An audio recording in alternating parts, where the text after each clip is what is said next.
Welcome folks back to Toowoomba Forward. My name is Tim Entwistle and joining me right now is Mayor Geoff McDonald. Hi, Geoff, Tim. it's great to have you you here. It's good to have you. Thanks for doing what you're doing, mate, to get spread the word. Yeah, that's it. Thank you for having us today, or being here today, I should say. So the questions I have here are pretty similar to what the candidates have been asking for, that I've been asking in the council space, right. But they are slightly tweaked, and for fairness, your other mayoral candidate will receive similar questions as well. But I wanted to sort of start off by saying that you've been in the position of Lord Mayor since September 2023. No, not Lord Mayor, just Mayor. Oh, Mayor, okay. Mayor, thank you for the correction there. Since September 2023. Actually, July 2023. Oh, July. Well, yeah, that's right, because it was you stepped end of June, in July. Yeah. Yeah, love the live. Okay. No, I love the live fact checking. Yeah. Well, it's important because it is. Yeah. It means then it's 7 months of being part at this point. Yes. Rather than 4 months. 4 months. So those 3 months do make a difference in regard to that position where I was appointed as mayor from council colleagues. Yeah. And I was going to say your colleagues have been speaking quite well of you in the times we've been chatting here. Since yesterday, and so I just wanted to sort of jump into that space for a moment and sort of ask about one element of the job that since stepping into the role of mayor that you genuinely didn't expect, and specifically, what was it? Was it a challenge? Was it a unique feature or function of the role that you didn't realise was something there? But then also, how do you plan to sort of grow into that role in the coming years should you be re-elected? Interesting question, isn't it? I mean, I've been deputy mayor 3.5 years prior to that, so I work closely with the mayor as Councillor Rebecca does now as deputy mayor with me. So you get a fair insight into the role, and being in portfolios of environment community prior to that, and chair of finance this time, you get a fair understanding of the organisation. It's probably one area that I was not totally au fait with, and that is the signing off of the CEO's expenses. Right. Yeah. Right? So, and that's important. Yeah. It's an important part of the job, which was never explained to me or understood, and I never saw previous Mayor Paul Antonio do that. Obviously, you just go through it. So that's an area that does take some time, and to make sure that you're working through, cross-checking, and making sure that's correct. But everything else, I mean, the greatest privilege, and we'll get to that this week, is to shake the hands of people who become Australian citizens. Yeah, that's pretty special. And all of my colleagues, they always speak of that being the one thing that sets it apart from anything else. Being a councillor and having that responsibility that's pretty special. And Toowoomba the Toowoomba region as a whole would have a lot of those ceremonies, probably more than many regional councils have, because we do have a large influx of people from all around the world coming and calling Toowoomba and the Toowoomba region home. Yeah, we do. I mean, during COVID, we had to change how we did things. So we had smaller ceremonies just with the candidate, nominee, who's becoming an Australian citizen, and 2 or 3 councillors, and that was all. Yep.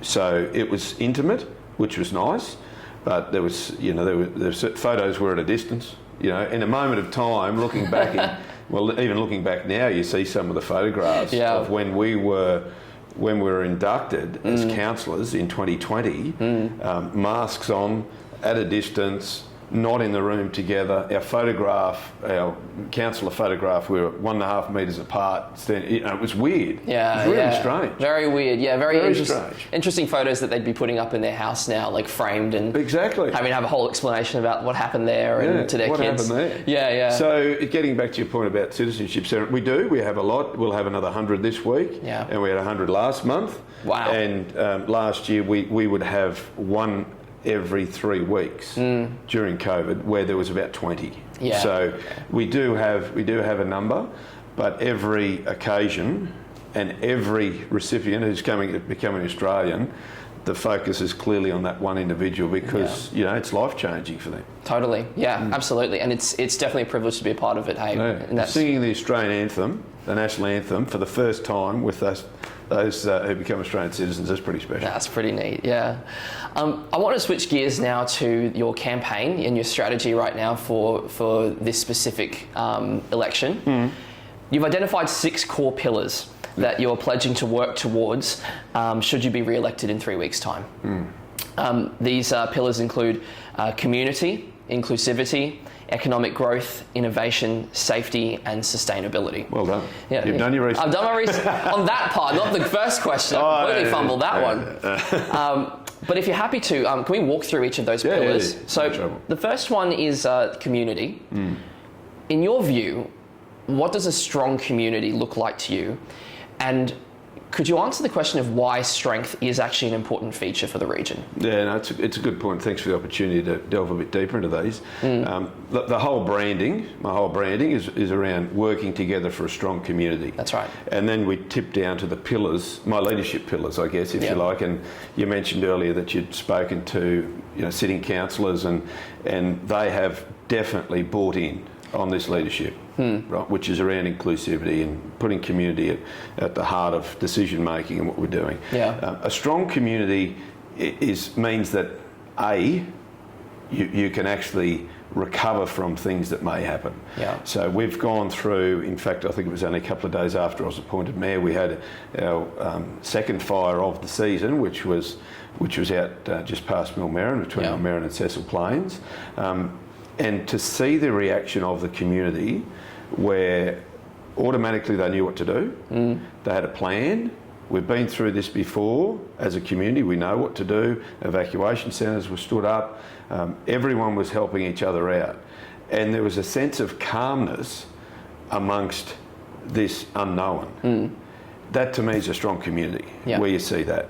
It's also around a connected community. So Kuya show yesterday, Clifton show the week before, Millmerran show a couple of weeks' time, Pittsworth show. They are quintessential community builders. They don't only showcase a township, showcase what they have, but they bring a community together. And during COVID, we definitely saw where there was a separation, if you like, there was isolation, there was vulnerable communities that were sort of left alone to a degree. But I'll touch on what we did in that space as well. So I think community shows actually showcase that a community working together does great things. Sure, there's competition around the biggest watermelon or the whatever it may be. But at the end of the day, it's communities coming together. Yes. That's a focus. Now, what we do have to do, and we've started this process now, is to actually build or bring community and council together. Okay, now, the first 6 months was around bringing the elected representatives together. And based on the feedback that you've heard, I'm confident that has been achieved, but always is needed to be worked on. Leadership, culture, working together, it's ongoing. It's all the time, but we're at a good space. Then we filter into the executive leadership team, into council proper, and into the community. So we're into that community council proper phase at the moment, and that's an area where respect both ways: respect from council as officers and staff into community, and community into council. An understanding of what roles each play. Sure. Getting back to the vulnerable folk. So during COVID, Safer Toowoomba Regional Partnerships, so a great pleasure of chairing, we have one of our directors in there, Shirley Ann Gardner, who set up a vulnerable communities network. And we were meeting weekly. And that was agencies, it was hospitals, it was groups that would come together and problem solve. And I'll give you one really quick example. Actually, in one of those meetings, one of the agencies said, we've got a family who are after some clothing. They've, really struggling. The challenge is we can get most of it, but one of the lads has got a size 16 foot. Oh wow! Okay. Size 16 foot. That's a big foot. That's a big foot, and so you can't just walk into any shop and get a size 16 shoe. No. Within that hour of that meeting, the problem was solved. Their shoes were found.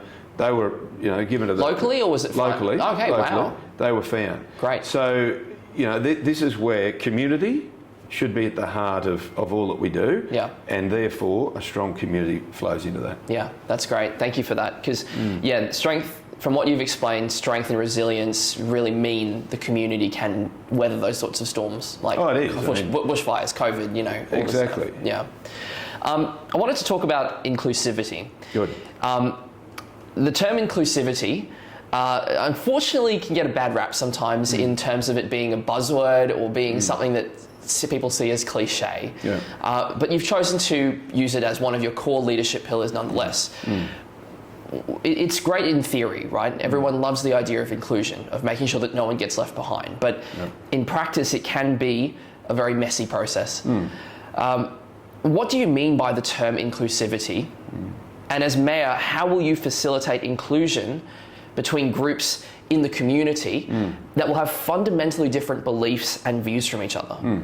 Yeah, it's a good point, and I specifically made sure that was one of my pillars. We're a refugee welcome zone, have been for 10 years. It was only a couple of weeks ago, I was at the, amongst many other leaders, at the Darling Downs Council, Community Council kick-off, if you like, the start of it. And to see the African community come together as they did, multiple nations in Africa, over 200, we've got about 14, 15 here, and they came together, right, to form a self-help type group, but then also to be able to influence and inform council of things that make up, and other agencies, whether it's Multicultural Australia, Queensland Police Service, wherever it may be. So inclusivity to me is around the people you work with, making sure A, they get a say, B, they're empowered to actually make decisions and know that they've got my backing as a leader of that group. That's critically important. And C, make sure that they are well aware that people that come to the table come from a good place. So irrespective if you've got a view that you'll disagree or you don't believe what they're saying or whatever it may be, you need to know that they are coming from a good place. Now, they're the three fundamentals of inclusivity. Irrespective of race, ethnicity, gender, whatever it may be, they're fundamental. Within council, we now have a diversity and equity plan that's only over this term. We've formulated that strategy. So that looks at equality across our council. And from a council perspective, if we're doing that, then the community should have confidence that they can follow suit. So, if you can see it, you can do it. Sure. And if we can do that well in council around equality, diversity, respect, all of those sorts of things which are fundamental to society, to be honest, if we're doing them well, it'll filter through the community. Can you share some of the targets that you're trying to work towards in terms of diversity in staff in council or across the board? Yeah, so it's interesting when we talk targets. We have within council there is a view that we should replicate community. So look at First Nations population, 3%. Across what we have in our region and replicate that. Look at gender, how that fits within our organisation and what is in popularity, people with disabilities, non-English speaking. That's the base. That's the baseline. So if we can achieve that or attain or plan to attain that, then that's a show to our community that this can work. Everyone is having a say, and fundamentally that's the key to it. So ideally it would be proportionate to the population. Proportionate to the population, that's right. Sure. Yeah. Okay, yeah, great. Thank you. Moving on to economic growth. I want to know what your vision is for economic growth in the Toowoomba region and what are the primary sectors that you will want to see generate prosperity for our communities. And how will you strike the balance between big business opportunities coming into the Toowoomba region, but also while holding up and supporting small business success? Yeah, look, and economic growth means different things for different people. Right? Economic growth to me means jobs first and foremost, and increasing wealth across our region that can be shared. Okay, so if business is doing well, they're employing people, they're paying rates, that goes through the community. So it's economics 101. Okay, so if we see a strong business community, services that local government doesn't normally do, we can actually assist and get into doing some of that because we've got a greater rate base to work with. So that's the economics 101 of it. From a small business perspective or business generally, since 21-22, our gross domestic product reached new heights, $11.62 billion. Wow. That's a record, right? In the same period, that same year, and the year prior, we saw a net increase of businesses in our region of 630 businesses each year. Wow. 630 new businesses each year. Now, they're businesses that could be online businesses, they're not bricks and mortar, they could be, but that's the net increase. Before COVID and leading into COVID, the net increase in business was around about 320 per year. 320 per year. So it's a massive increase in people that are seeing opportunity. They may have already lived here and thought, I can delve into something a bit different, or they've chosen to shift here. And that net migration into the region is something that we can talk about when we talk about sustainability, and the balance of large business, small business. But to know that amount of businesses are setting up, the net increase, that means we must be doing something pretty good to attract those sorts of people. It was only a week and a half ago, I had the great pleasure of attending the graduation for the Queensland FTA Qantas Academy, the Pilot Academy. Now, just get a hold of this for a moment. They've only been going for 3 years. Started in the middle of COVID. Pilots weren't in great demand in the middle of COVID. They've now graduated 307 pilots. Just to get into that academy, there's around about 1,500 applicants. They whittle that down to 24, and there were 16 graduates at this graduation. 16 out of that total 1,500, they do a 55-week course, and of those 307, close to 40 to 60% of them go straight into Qantas. Others go into private flying and what have you. Now, that sort of thing, when I was your age, Tim, and younger, when you're a primary schooler and you dream of what you'd like to be, a police officer, a firefighter, a pilot.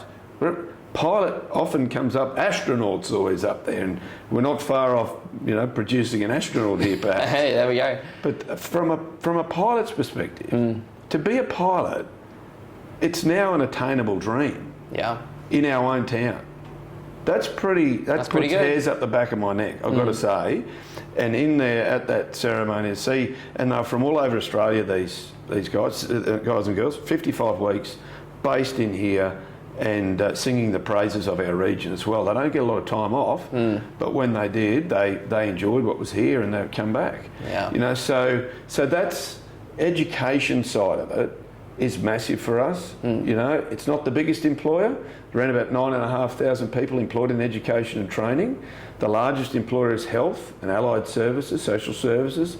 Close to 18,000 people employed in that area. That'll continue to grow. I personally have a vision for us as being Australia's health regional hub. Right. That's where we need to position ourselves. A new base hospital that's underway, 2027, 25 to 27 build, a new base hospital, 2 private hospitals, allied health networks. We service 500,000 people to our west, north and south, and now with an internationally capable airport, flying other states and territories, we have got an opportunity now to really position that as a key pillar. Education, retail is still up there. It's the third largest employer, about 8,500 people. Manufacturing, so that whole throw in space. I mentioned an astronaut. Throw in the work that's being done at Uni SQ in regard to space. Having opportunities here that before you would have to travel from, they're right now back door. Right here. So for students who might be listening to this, Year 12ers who are eligible to vote, most of them, just don't forget putting Toowoomba Region as one of your preferences to stay. Yeah, definitely. Yeah, thank you for that. It is quite remarkable the amount of growth that we've seen even in the past 10, 15 years here in Toowoomba. So mentioning some of those makes you very excited and very excited about the future too. Wanted to move over to your next pillar, which is innovation, and we've touched on that briefly already in the terms of the Qantas Flight Academy. But could you just tell us more about what are the this might sound a little bit boring maybe to some viewers, but I think this is actually worth talking about. Some of the council-related issues, the roadblocks that you're finding in the machine that is council, and could you identify where innovation is necessary there? And as a mayor, how will you help and facilitate that sort of innovation to sort of get through those challenges? Yeah, so innovation is a strong leadership pillar. Yeah. Because it comes back to inclusivity as well. We need to be able to empower our community and our council staff to actually come to council with ideas of innovation. Whether that's technology, it might be different line marking. T-Bugs, the Toowoomba Bicycle User Group, have different ideas on how we can, signpost or have markings on roads and do those. They're the sorts of things through our advisory groups that we have that bring innovation into council. And it's brilliant. Yeah. It's brilliant. It's really, really good with what's happening. One of the great ideas that's floated over the last few years has been Gardens for Wildlife. Now there's Land for Wildlife, which is a well-known entity Australian-wide, and we reintroduced this term of council support, and there's a number of Land for Wildlife properties that are around our region.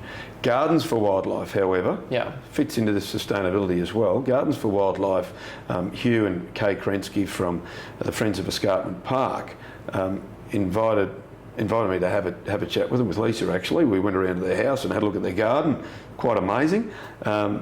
And we started to talk about this Gardens for Wildlife, which is where an organisation can assist residential, urban properties, 400 square metre lots or even smaller, dare I say, where they can plant the right species of trees and shrubs for wildlife. So all of a sudden you're creating urban corridors for animals that can rehabilitate, if you like, back to where they once were. That's an innovation, which I think is brilliant because we're the Garden City. Absolutely, yeah. So it fits lovely. I was speaking to Hugh the other night about how this is progressing, and he said, we're just taking it slowly, Geoff. We're working through it and whatever. So that's good. Well, let's talk a bit more. Within council itself, there's often a call for different ways you can do things. Red tape reduction, it's a big one. Red tape reduction. What we need to be very cautious of is what red tape do we control as a council compared to state or federal legislative requirements that we need to actually administer. Yes. So they're two completely different things.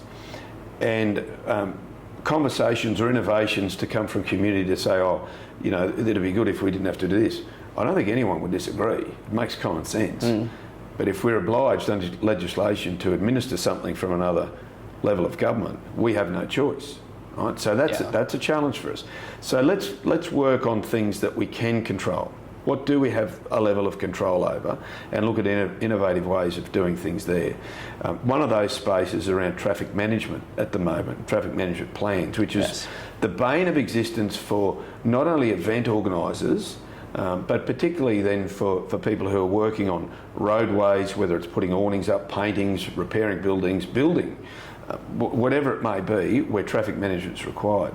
That's becoming problematic for a lot of operators. Parts of that legislation are state. We can't control it. There's a little bit of federal in there as well, and there's some local intervention of interpretation of what those are. And this is where ideas are coming from community about how we could perhaps do that a little better.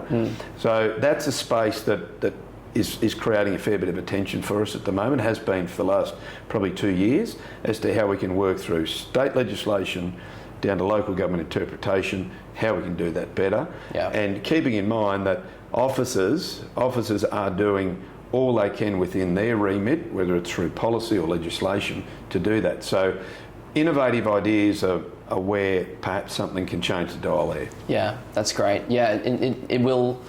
I think, like you said, it ties so closely into the idea of inclusivity that when you have those different ideas included, it sort of breeds that ground for innovation. It does, and creates that space. I was involved in consultation for 2050, Toowoomba 2050. Now that would have been just after amalgamation, perhaps, or even might have been Toowoomba. I'm not sure, but. There was a lot of ideas that came through there that have actually materialised. Wow, there you go. Even our city centre master plan was done in 2012 or launched. A lot of that's materialised. This where we're here now. The laneway networks, a new city library, a new accommodation towers. There's been so much investment, nearly $1 billion invested in our CBD based on that master plan. Yeah. So, that's how those things can evolve over time. Absolutely, yeah. No, thank you for that. Switching over to the topic of safety, which is... Yeah, it's another pillar. Yeah, which is a massive concern that a lot of regions, a lot of ratepayers and locals have been commenting on our socials about wanting to get some answers for it. Obviously, council has no say in the management of the Queensland Police Service and cannot legislate fines, prison time, etc. That's a state issue. But in terms of making the Toowoomba region a safe place and a secure place for people to live, work, start a family, spend the rest of their lives, what role and what responsibility does council have to do or has to play in that role? Yeah, it's a good one, and safety's broader than that. Safety is around livability as well. Yep. It's the reasons why people choose to live somewhere and stay there or visit, whatever it may be. So through Safer Toowoomba Regional Partnerships, which is chaired by the Mayor or the Mayor's delegate, and it's been my pleasure to chair that organisation since 2012 and continue to do that. We actually set up a crime and violence focus group, and the chair of that group, or the lead of that group, is the Superintendent of Police here, Geoff McDonald. Great. So you'll recall it was probably 12 months, nearly 12 months to the day that we had a public forum in the Empire Theatre, in the smaller Armitage Centre, or Heritage Auditorium as it's called. We had a forum there. Commissioner of Police, the then Commissioner of Police was there, and a lot of Queensland Police Service were there. It was quite a venting session, if you like. There was quite a lot of anger, understandably. And in fact, when I was there, it really occurred to me that the people that were at that forum were people that would never normally complain about anything. Yeah. They would not be the ones writing to councillors or council. They wouldn't be holding placards in the street. They are almost the originals of our region. They're people who were frustrated about things that are out of our control. But through Safer Toowoomba Regional Partnerships, we've been able to set up this focus group. It's now got a number of local people, victims of crime. It's got some agencies, business community, and it's got the crime Facebook author. So it's doing some really good work, and over the last 12 months or so we've seen an increase in police presence. We've seen the introduction of youth co-responder, which effectively either they get a call or they are working around the streets, and if they see youth out, they question them. If they're on bail and they're out doing something they shouldn't be doing, then they can be reprimanded, and they're then made sure that they get taken home and then followed up the next day. Project Booyah is something that started only 2 weeks ago, which is at the Denise Cable Centre opposite the Clipper Park Racecourse, which is a very intensive training and education for those that have offended, and they go into that program and they work through a whole lot of training and exercise. A 16-week program, and then it goes from, I think it's 16 week, then it goes from there, and there's continued engagement then with those after that. So there's there's a few things. There's three things that have happened during that time, which is positive. Now, council's involvement in that is through STRP, Safe Toowoomba Regional Partnerships. Yes. It's been the driver of that. Immediately after the forum, the former Mayor, Councillor Antonio, and myself actually met with the Premier in regard to the concerns. And the Premier then, at the time, Anastasia Palaszczuk, committed to more policing and committed to a youth survey or research, if you like, to what's happening. Yeah. Now, more police has happened, and we have had that the intensive workshop as to what's happening in that youth space, and we're just waiting for some findings on that as well. Yeah. Ultimately, personal opinion again, Tim, I'd like to see us with a dedicated youth hub, which would then enable a combined admin area that would help service the agencies that are doing great work on the ground. Yeah. Because at the moment, what we're seeing is that funding is for a period of less than 12 months sometimes. So there's no continuity, and then funding that's received needs to be acquitted. They need to then make sure that they're looking for more grants. Yep. So you're seeing this concentration on finding more grants to employ people rather than delivering on the ground. So there's a misalignment across the state in regard to that, to be fair.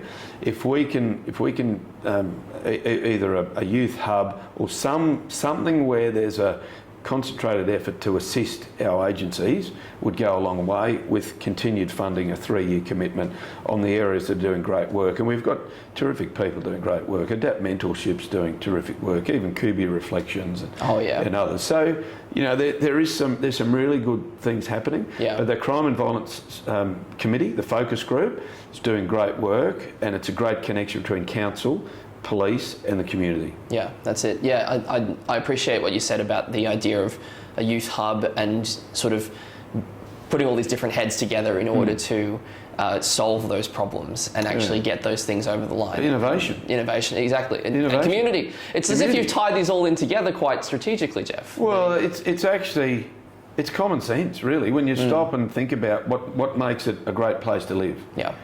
It's leadership that focuses on those 6 pillars. On the pillars, yeah. That's what it is. Absolutely. And sitting councillors, they're bought in. They know it.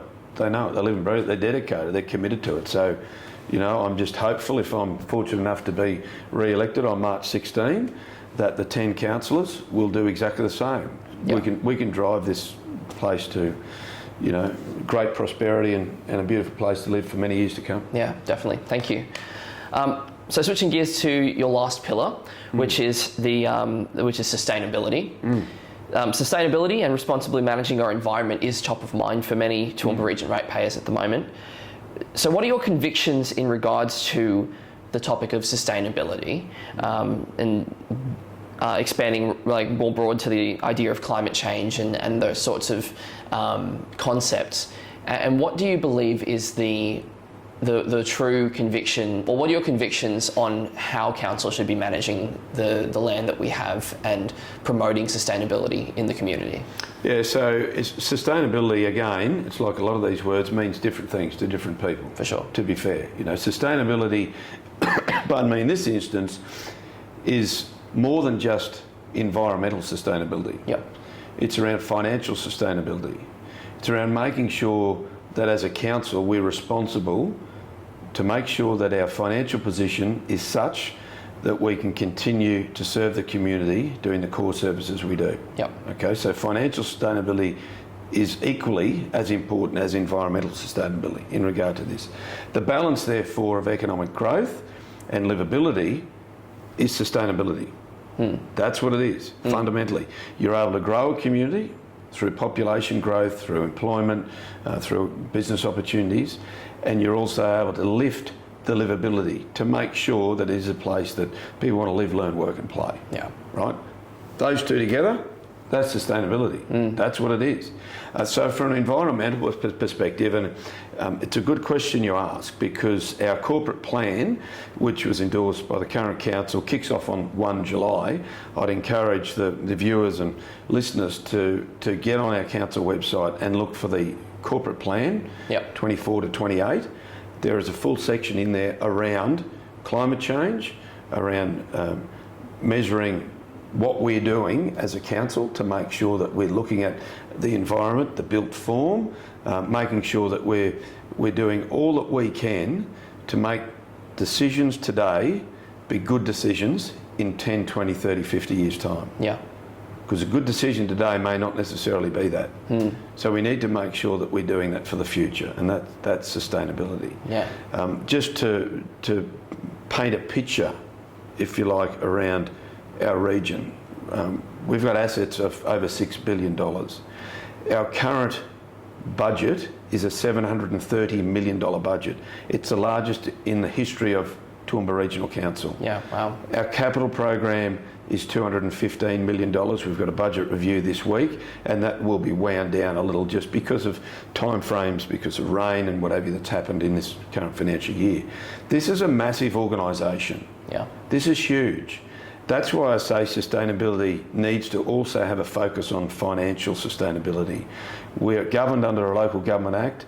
The Local Government Department of Queensland has set sustainability ratios for us to meet. They're targets that we need to meet. One of those is around making sure that we have a surplus. That's a challenge for us at the moment because we've got a massive project of a dam safety upgrade, $270 million. That's, mentioned our capital budget this year, $215 million. That's a $270 million project. One project, one capital project. Okay, so this is the enormity of this organisation.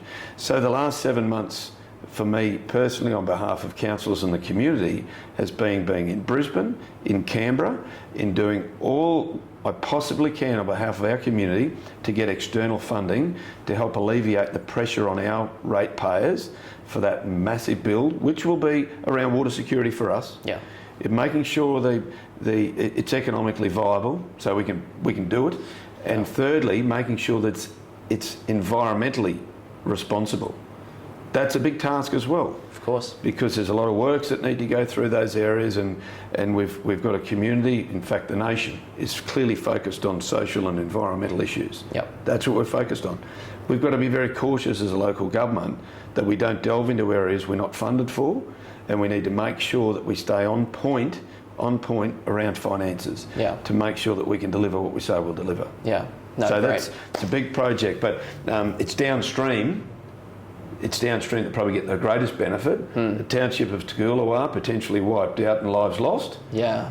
No one wants to have their name on that. So that's where this wall is so important. We agree with it. We know it has to happen. Yeah. How it's funded is fundamental to making sure we can afford it as a council. Yeah, definitely. Thank you for clarifying. So that's sustainability. It's more than environment. Multifaceted. It's more than environment. It's financial. It's economic. It's livability. It's coming together. Yeah, absolutely. No, thank you for that. Just to follow up on the environmental sustainability side of things. Yep. In principle, do you support the use of travel restrictions on Toowoomba Region residents as a means to reduce carbon emissions? For example, limiting residents' ability to travel outside their suburb? No. No. Okay. Awesome. No. Actually, that's an interesting point you make, Tim. And I've had multiple emails, as has sitting councillors, around our corporate plan had the word smart city in it. Yeah. Smart city's been going on for over a decade. Right? Smart city to us is around smart technology, around smart water meters, which helps a resident or a business to understand if there's any water loss. Right? That's very important. Yes. And it's also about council understanding where our water loss is. If we've got a break in a pipe that might be just leaking slowly, and we don't know where it is, that's really hard. It's a loss of water, and we can't lose it. Pardon me. The second part around smart technology is, of course, our smart parking. Now that's been going now for nearly 12 months. Teething problems, understanding it, working out what to do with it, that's ongoing at the moment. And we need to deal with that as a council because it's frustrating for people. Yeah. I don't know how many times I walk up the street and see people with their eyes fixed on a screen trying to work out what to do. Once they're shown, and I say, well, are you here for less than half an hour? Or F2, you just press that, or you're here longer than you do that. They go, oh, well, that was easier than I thought. So, that education piece is a challenge. That's what smart technology is for us. That's what it means for us. Certainly doesn't mean restricting movements of people. That's that's been spoken about, and as I understand, the term smart cities has been removed from the planning document. And smart cities we removed it to remove all grey area. Yeah, sure, great. And at the end of the day, what we're trying to do is the best for our community. Of course. That's what we want to do. And smart water meters does that. Smart parking meters will ultimately do that, and plenty of people are saying how good it is as well. Yes. But I know it's a challenge because I see it. I walk the streets and see it and help people navigate it. Yeah. So, I see it. Yeah. Work with them and help them. Well, because, I think the reason why I brought that question up is because it was something that a lot of people were concerned about, that I was receiving comments on, with the term smart city, because there is that connotation with limiting movement, limiting travel.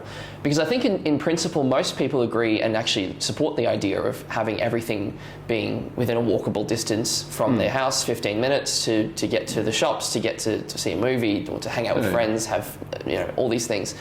But it's just that idea of the limitation of movement that could be seen as a bit of an asterisk for a lot of people. Yeah, well, it's not happening. Yeah, so it's not happening. It's not happening, and to be fair, the new planning scheme, which is a massive body of work, and community consultation will be heavily involved in that. Yeah. Walkable cities is one thing that is part of that. Yeah. You just said it. If you walk close, if you live close to an amenity of some sort, whether it's a little shop or a park or whatever it may be, that's one of the reasons you shift there. Yeah. So you don't have to get in the car and drive. But that's not a restriction. No, that's right. Just livability. Correct. Yeah. That's livability. Yeah, that's it. Yeah. Well, I mean, I personally live quite close to the CBD, and I'm very grateful for my ability to just walk 25 minutes and I'm in the CBD. I can do all these things. So I'm a big proponent of that sort of convenience element of it. I wanted to talk about the topic of rich traditions and bold ambitions. This is the slogan. It's sort of our mission statement as a council and as a region. I wanted to know about striking the balance between preserving rich traditions while also boldly moving towards the future with ambitions. This topic was obviously brought up quite recently with the discussion that was held around the Burkhofer Stadium upgrades that council had to make a submission on, or was voted on whether or not to make a submission. Yeah. Obviously, for conflict reasons, you can't speak fully on that topic and those specific details, but it would be great to hear from you as a mayoral candidate. What's your vision, and how do you hope to strike that balance of progress, new developments, new economic opportunities, but while also making sure that the Toowoomba region's aesthetics, the region's essence, values and traditions are still maintained? Yeah, well, I guess just to declare, I'm a fifth generation business owner here. Our family's genesis is the late 1800s. We've been here through all of the rich traditions. Yep. The Southern Cross windmills that are scattered all around Australia and internationally, which with the demise of that, the birthplace of 4X beer, Castlemaine, the arguably the home of the Leamington. They're rich traditions. Yes. The Carnival of Flowers, 75 years this year. They're rich traditions. Yeah. Right. So our corporate plan talks about a vibrant region that's built on rich traditions, thriving with bold ambition. Right? Built on rich tradition, thriving with bold ambition. And I would suggest to you that the Qantas Pilot Academy, what's happening at UniSQ, they're built on rich traditions. One of the first aircrafts that was built at the Toowoomba Foundry. I didn't know that. They're rich tradition. Yeah. So what we're seeing here is built on rich traditions. The bold ambitions and making sure we're a vibrant, thriving community is a balance. And it's a balance of making sure that good decisions are made with the future in mind. Queen's Park. You imagine Toowoomba without Queen's Park. Imagine Toowoomba without the Empire Theatre, of which a mayor lost his seat. Yeah. Because he voted in favour of the Empire Theatre. Yeah. So council's been buying over the last term escarpment land when it becomes available. We also bought land through the Gowrie Creek to make sure that that can be beautified over time and get down through to the hospital and elsewhere with active transport and what have you. Yeah. We purchased a block of land, might have been the term before actually, a couple of terms, 16 to 20, at north of, or just to the west of Spring Bluff, up the escarpment into Highfields. A beautiful parcel of land which would rival the views of Picnic Point. Now that parcel of land is there for a future, right? So we built on rich traditions. We've seen the great decisions of the past of Queen's Park, of Picnic Point, preserving that, a donation of land to Laurel Bank. We've now purchased another escarpment parcel of land with views that would rival Picnic Point for the future. So that's thriving. That's thriving for bold ambition. Yeah. Those sorts of things are where decisions need to be made so that we balance that, built on rich traditions, thriving with bold ambitions. Yeah. And some of those decisions are tough. You know, they're tough decisions to make because, you know, you're living the time. You're not living 100 years' time to see what those decisions are made. We should be very grateful every day of our forebears for some of the decisions that have been made to preserve our green space in our city.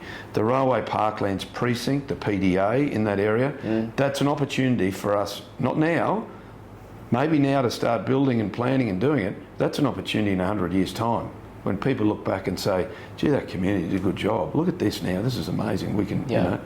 So we need to have that vision of what it will look like. What can we look like? Let's be aspirational. Yeah. You know, let's leave future generations with a good, strong legacy. Yeah. You know, that's the balance of that rich traditions, bold ambitions. Yeah, I get you. Yeah, because that's the thing is that obviously people have concerns about.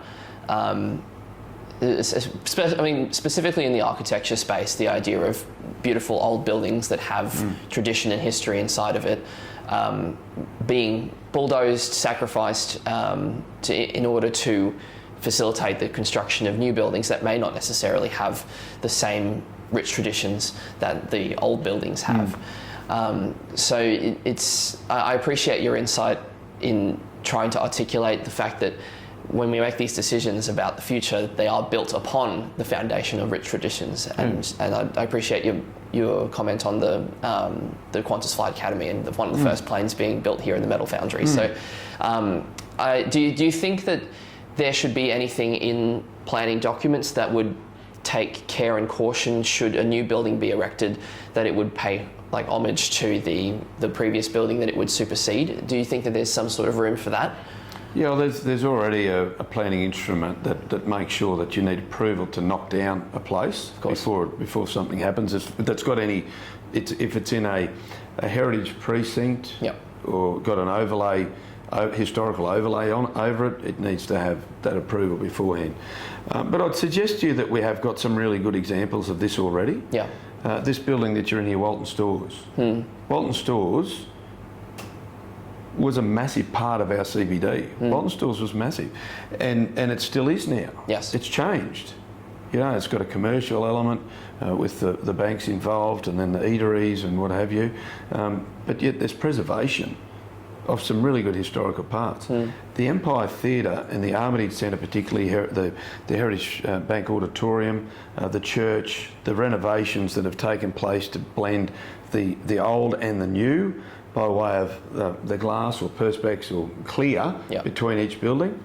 Brilliant architecture.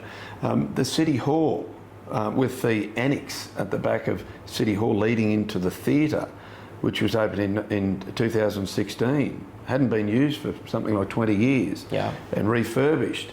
It now has clear glass on the floor and clear glass above to delineate between the old and the new. Yes. A beautiful aesthetic, I must say. It is a very, very beautiful design choice. Yeah, it's great. So we have planning instruments that can do that. We have a heritage architect that works in council. So there's measures that we have in place from a planning perspective to ensure that we do keep that. But a beautiful example of blending old and new is the Quest. Yeah. You know, the church at the front of the Quest into the new bill. Absolutely brilliant. So we've got good examples of that happening, and I guess that's why we have that slogan. Built on rich traditions, bold ambition. That's what we're trying to do. Yeah, no, I appreciate that. No, thank you.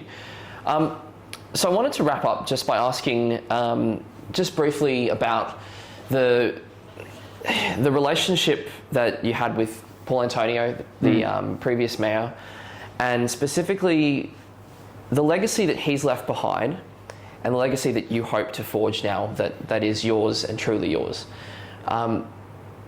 Specifically in terms of convictions, in the areas of things that you're going to stand up for, the things that you're going to fight for. We've talked a bit about the core leadership pillars that you will be using to inform your leadership in council over the next 10, 20 years, however long you serve as mayor, should you continue to be re-elected election after election. Could you just tell us about the kind of legacy you'd love to leave behind for future generations? Yeah, look, and I think it's fundamental to those leadership pillars, to be perfectly honest. Yeah. What I'd love to see, and I believe we're doing that now, we're leading with a variety of views, but we're coming together to a decision where councillors say, that's a decision, let's move ahead. Yeah. That's as a leader, that's a good legacy to leave. Yeah. That you have a council that works with differing views to make the best decisions with the information available, with the community at the centre. Yep. That's a good legacy. The outcomes of those decisions are also legacies. So if you get those decisions right, then the legacy flows. But I see us continuing to grow in the health sector, education sector. I think manufacturing is going to keep growing. The trade gateway from Interlink SQ down to the International Capability Airport, everything in between it. I see a future with shedded horticulture where we maintain our status as the largest producer of agriculture in Queensland, if not Australia, and the envy of the world for our rich agricultural soil. I can see that. That's where we need to be. We need to make sure we don't lose the fundamentals. While we need to be aspirational. So in the role that I have at the moment, I also chair the Darling Downs Southwest Council of Mayors. We represent a massive land mass in Queensland, nearly half the land of Queensland, and we produce 25% of the state's beef, the cattle from here. 75%, nearly 80% of grains come from that area. And I also sit on the board because we straddle, we're in an interesting position in the Toowoomba region. We have the Darling Downs area and we have the Council of Mayors of South East Queensland, and our footprint covers both. So I also sit on the board for the Council of Mayors South East Queensland, represents 1 in 7 Australians. It's the largest regional local government advocacy in regional Australia. So to chair one and have a seat at the table at the other, that's strong advocacy for our region. That's what we need. We need to make sure that we are the gateway to the agriculture, but we also need to maintain an aspirational goal to make sure we're not missing out on things that are coming to the southeast Queensland that'll be good for our region. So that's the future I see. Sure. I see great opportunities for us. I see, your children to have that opportunity to stay here and live in a place that's the envy of anywhere in the world. To be honest, that's, I think it is now, but I carry a degree of bias. But I think we need to still be, we need to be aspirational in a lot of what we do. We need to be positive in what we do and how we do it, and we need to make sure that we are acutely aware of the concerns of our community. That is a good council. If you're doing that, that's a good council. Appreciate that. Last question. If there was one thing that you could now say to electors to secure their vote for you, what would that be? That's a good question, Tim. I would say to you that I've had 12 years on council, first elected in 2012, and held the position of Environment and Community Chair, and now the last term, this term from 2020, as Chair of the Finance Committee. My conviction to the community is well known. having been raised, educated, lived here, fifth generation business owner. But importantly, what I want everyone to have confidence in me is that I will lead a council that will work with the community, will have strong leadership, and by doing that, we'll have a stronger community. Brilliant. Geoff McDonald, thank you for your time. Good on you, Tim. Thank you. Cheers.